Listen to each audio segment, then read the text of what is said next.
In the summer of 1935, a cargo ship docked at Cairns, Australia, carrying what would become one of the most devastating biological weapons ever unleashed on a continent. Inside wooden crates were 102 innocent-looking amphibians, each no bigger than a dinner plate, brought from Hawaii with the best of intentions. These weren't ordinary toads, they were Rhinella marina, better known as cane toads, and they were about to wage a war that Australia is still fighting today. What started as a simple solution to save the sugar industry would spiral into an ecological nightmare of biblical proportions.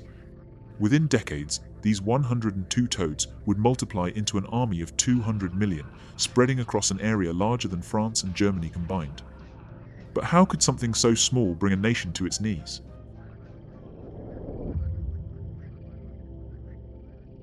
The story begins in Queensland's vast sugar plantations during the Great Depression, where French beetles and greyback cane beetles were systematically devouring crops and threatening to bankrupt entire farming communities.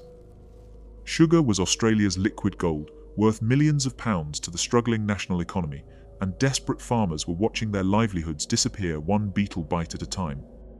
The damage was catastrophic. Fields weakened, yields decimated, sugar mills shutting down, and rural towns facing economic collapse. Enter Reginald Montgomery, a government entomologist who had witnessed the apparent success of cane toads controlling similar beetle problems in Hawaii and Puerto Rico. His reports painted a picture of ecological harmony, native pests eliminated, crops saved, and farmers celebrating their salvation. The solution seemed elegant in its simplicity. Introduce a natural predator that would feast exclusively on the beetles while leaving everything else in the ecosystem untouched. Nature's own pest control system, cost-effective, environmentally friendly, and scientifically sound. The Queensland Bureau of Sugar Experiment Stations approved Montgomery's plan without extensive ecological impact studies. After all, what could possibly go wrong with introducing a few dozen toads? Those fateful 102 toads were shipped across the Pacific and prepared for release into their new home. Little did anyone know they were about to witness the opening move in what would become the longest biological war in Australian history.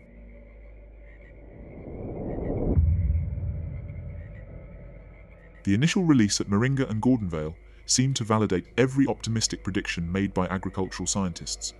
The toads adapted to their new Australian home with remarkable speed, thriving in the warm, humid Queensland climate that perfectly mirrored their tropical origins. Within months, their numbers began swelling at rates that exceeded projections, thousands, then tens of thousands, as each female proved capable of laying up to 35,000 eggs twice a year. Scientists and farmers initially celebrated these explosive population numbers as proof of the program's overwhelming success. But even in those early days, astute observers began noticing troubling patterns that didn't match the rosy predictions. Field researchers conducting the first systematic studies made an alarming discovery about toad feeding habits that would shatter every assumption about their role as specialized beetle hunters. These weren't the precise, target-specific predators they had been advertised as. Cane toads were opportunistic omnivores with voracious appetites that would consume virtually anything they could fit into their massive mouths. Native insects, small reptiles, bird eggs, pet food, even garbage became part of their expanding diet. The beetles they were supposed to eliminate made up a tiny percentage of their actual food consumption, a fact that would have horrified the scientists who recommended their introduction.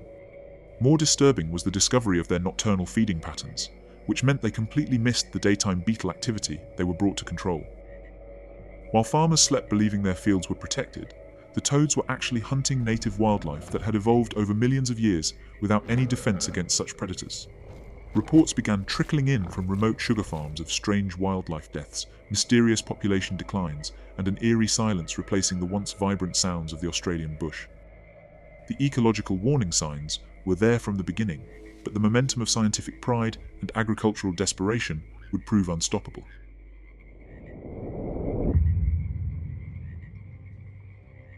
The true horror emerged in the late 1930s and early 1940s as Australia's unique wildlife started disappearing from areas where cane toads had established their toxic beachheads. Northern quolls, small carnivorous marsupials that had survived millions of years of evolutionary pressure, began dying en masse after attempting to eat what appeared to be easy prey. Blue-tongued lizards, massive goannas, freshwater crocodiles, and even domestic dogs suffered the same gruesome fate. their natural instincts to consume available protein became their death sentence. The mechanism of death was as efficient as it was brutal. Cane toad skin secreted bufotoxin, a lethal cocktail of more than a dozen different chemical compounds, including cardiotoxins that attacked the heart, neurotoxins that paralyzed the nervous system, and hemotoxins that destroyed blood cells. When native predators bit down on a cane toad, they received a massive dose of these poisons directly into their bloodstream through their mouth tissues. Death typically occurred within 15 to 30 minutes, preceded by convulsions, paralysis, and cardiac arrest. What made this biological warfare even more devastating was that Australian wildlife had absolutely no evolutionary experience with such sophisticated chemical defenses. They were completely defenseless against this alien toxin, like indigenous populations encountering European diseases. The speed and scale of wildlife deaths in toad-occupied territories began to alarm even the most optimistic supporters of the introduction program. Research stations documented catastrophic declines in northern quoll populations, with studies in Kakadu National Park recording over 90% population crashes immediately following toad invasion, and some monitoring sites witnessing complete local extinctions within just a few years. The ecological balance that had taken millions of years to develop was being destroyed in less than a decade, but the toads were just getting started on their methodical conquest of an entire continent.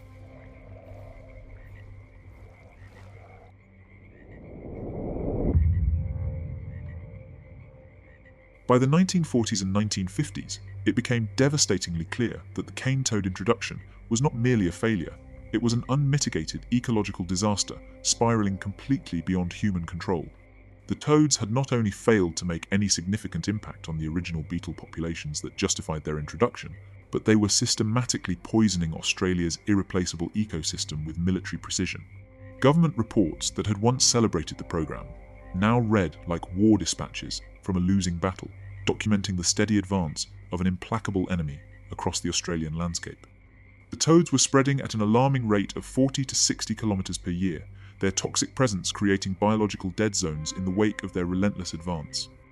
Scientists who had initially championed the introduction as a triumph of applied ecology now watched in mounting horror as their elegant solution revealed its true nature as an ecological weapon of mass destruction. The question that haunted researchers, government officials, and conservationists was both simple and terrifying. Could anything halt this biological juggernaut before it devoured an entire continent's unique wildlife heritage? The military-like precision of the toad advance became apparent as researchers began mapping their conquest with growing alarm and scientific fascination.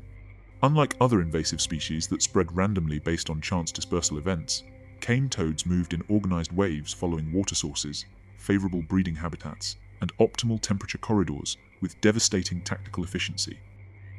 They displayed an almost supernatural ability to identify and exploit ecological opportunities, rapidly colonizing new territories while establishing secure breeding populations that would serve as launching points for further expansion. Each individual toad was essentially a walking biological weapon, carrying enough concentrated poison to kill animals many times their size, while their explosive reproductive capacity meant that every successful breeding pair could produce thousands of offspring in a single favorable season. The mathematical reality of their population growth was staggering. Starting from those original 102 individuals brought from Hawaii, researchers successfully bred them into 62,000 toadlets for initial release, with each female capable of producing up to 35,000 eggs twice yearly under optimal conditions. This explosive reproductive potential created exponential growth that overwhelmed any natural population controls, ultimately reaching an estimated 200 million individuals by 2011. Each generation wasn't just maintaining the invasion, but accelerating it, passing on genetic traits that favored rapid dispersal, environmental adaptability, and maximum toxin production. The invasion had taken on a terrifying life of its own, becoming an unstoppable biological force that seemed to mock human attempts at environmental management. But then came an unexpected revelation that fundamentally changed everything researchers thought they understood about the invasion and its future trajectory.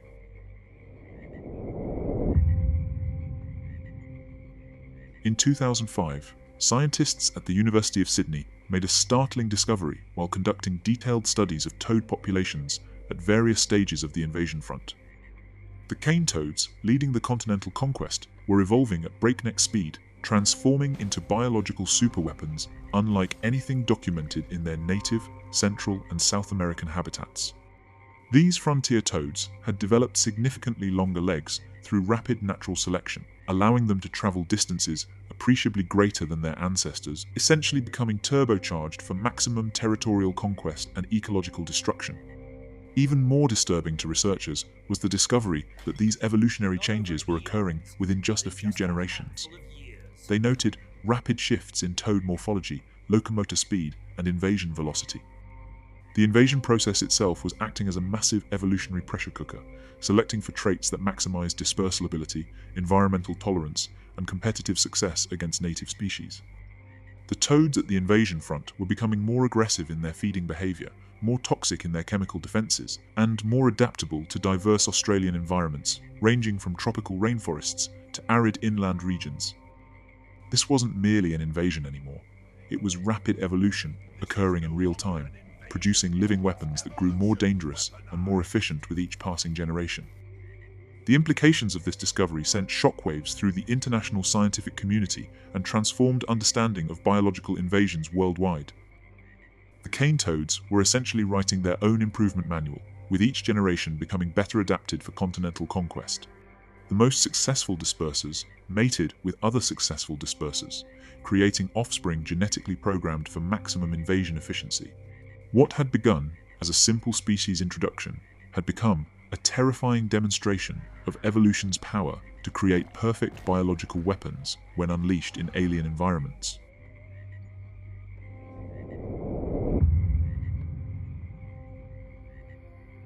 The true scale of the ecological catastrophe finally became undeniably clear as researchers conducted the first comprehensive, continent-wide surveys of the invasion's cumulative impact across northern and central Australia during the 1990s and 2000s.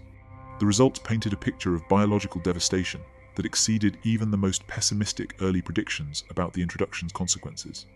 Entire species that had existed for millions of years, surviving ice ages, volcanic eruptions, and dramatic climate changes, were being driven to the brink of extinction by an enemy they possessed no evolutionary tools to combat or survive. The northern quoll had virtually disappeared from toad-occupied areas, with some populations experiencing greater than 95% mortality within 2 decades. Freshwater crocodile populations crashed as juveniles fell victim to toad poisoning, disrupting breeding cycles that had remained stable for thousands of years. Countless bird species lost nesting sites and food sources as toad toxins contaminated wetlands and habitats. Monitor lizards, blue-tongued skinks, death adders, and dozens of reptile species experienced catastrophic declines.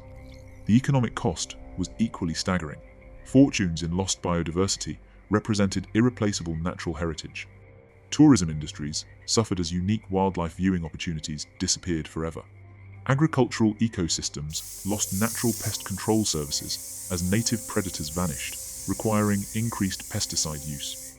The cost of ongoing research, control programs, and restoration efforts continued mounting with no end in sight. Australia was paying the ultimate price for humanity's arrogance in believing it could improve upon millions of years of evolution.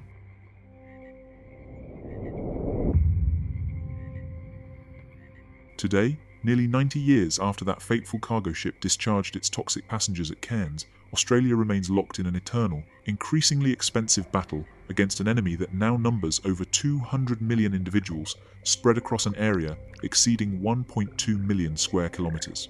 The cane toad invasion has become a permanent feature of the Australian landscape, a living reminder of ecological hubris that continues expanding its territory and refining its biological weapons with each passing year. Modern control efforts, involving everything from manual removal programs to genetic research initiatives, have managed to slow the invasion in some areas, but have failed to achieve any meaningful reversal of the continental conquest. From this devastating chapter, 5 crucial lessons emerge that resonate far beyond Australia's borders.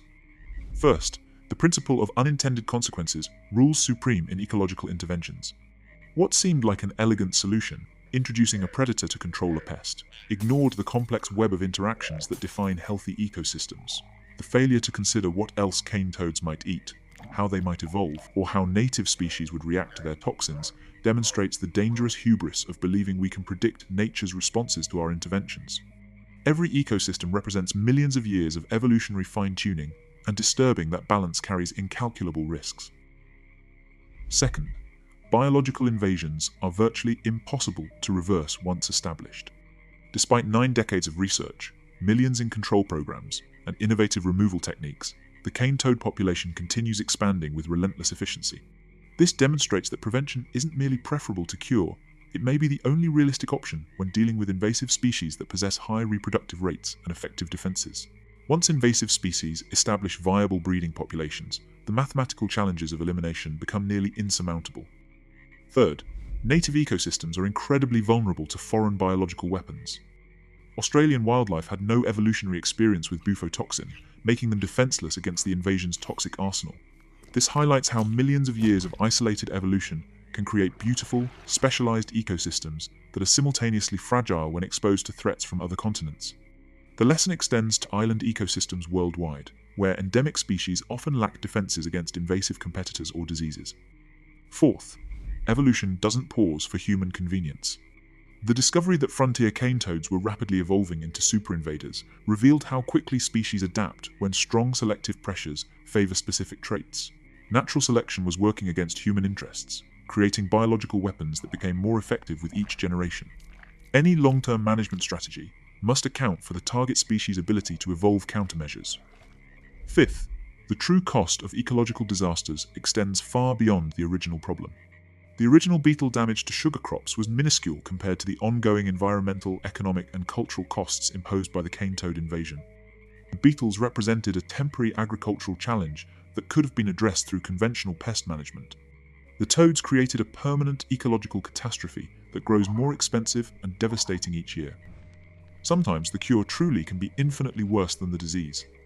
The cane toad invasion continues today, with new populations regularly discovered across Australia's interior and ongoing evolutionary adaptations enhancing their success. Research into advanced control methods offers some hope, but the fundamental lesson remains unchanged. When humans declare war on nature through biological interventions, nature consistently demonstrates superior ability to adapt and evolve. The attack of the killer toads serves as an eternal reminder that in the complex chess game of evolution, humans remain students rather than masters of a biological world where weapons can multiply, evolve, and spread far beyond any human ability to control them.